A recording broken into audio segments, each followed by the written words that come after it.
Ինչպես եւ էինք ըստ իրեն։ Նա ձեզ եւ ընդհանրապես նախկին բոլոր իշխանություններին մեղադրում է ԵԱՀԿ Մինսկի խմբի հետ ձեռք-ձեռքի տված բանակցային մի այնպիսի հավերժական գործընթաց սկսելու համար, որը ի վերջո պետք է պայթեր մեծ պատերազմով։ Հիմա ասում է ինչ վատ բան եմ արել։ Այդ պատերազմը եղել է, պարտվել ենք, եկեք առաջ գնանք։ Պատերազմը չէր լինի, եթե չարվեին այն սխալներ, որոնց մասին ես հիմա խոսացի։ Միանշանակ։ Ինչով կավարտվեր բանակցային գործընթացը։ Բանակցային գործընթացը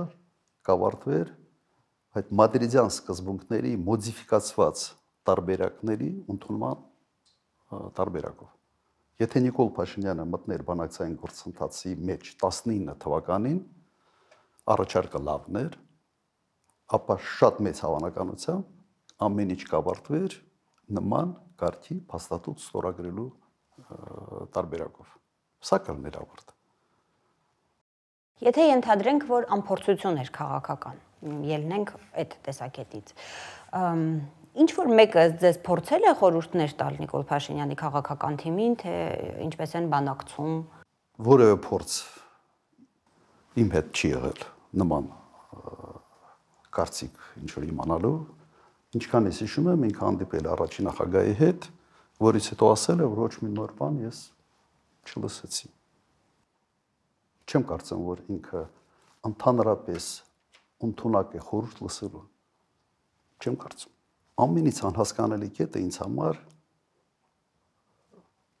հոկտեմբերի 18-ին, թե 18-19-ին, երբ Նիկոլ Փաշինյանը մերժեց պատերազմը կանխեցնելու ռուսական առաջարկին։ Ադրբեջանը համաձայն էր եւ Նիկոլ Փաշինյանը մերժեց հստակ իմանալով, որ պատերազմը պարտվելու է, որովհետեւ գլխավոր շտաբը զեկուցել է ուղղակի, որ պատերազմը շարունակելու ռեսուրս բանակ այլևս չունի։ Կար այդ զեկույց եւ դա հանրային հայտնի փաստ է։ Բայց ինքը որոշում կայացրեց պատերազմը շարունակելու։ Եվ բացատրությունը հետևյալն է։ Իր բացատրությունը այդպիսի որոշում եմ կայացրել, որ ինչ չասեմ, որ ես դավաճան եմ։ Եվ այդ որոշումը մեր ժողովրդի վրա նստել է առնվազն 2.500 լրացուցիչ զոհով եւ առնվազն 5-ից 6000 վիրավորներով։ Սա առաջնորդի քայլ է։ Առաջնորդին հիմնական գործը որոշում կայացնելն է։ Եթե դու կայացնում ես որոշումներ ինչ որ սխալ ընկալումներից ելնելով,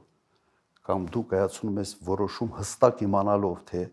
ինչ հետևանքների է դա բերելու, եւ այնուամենայնիվ կայացնում ես այդ որոշումը,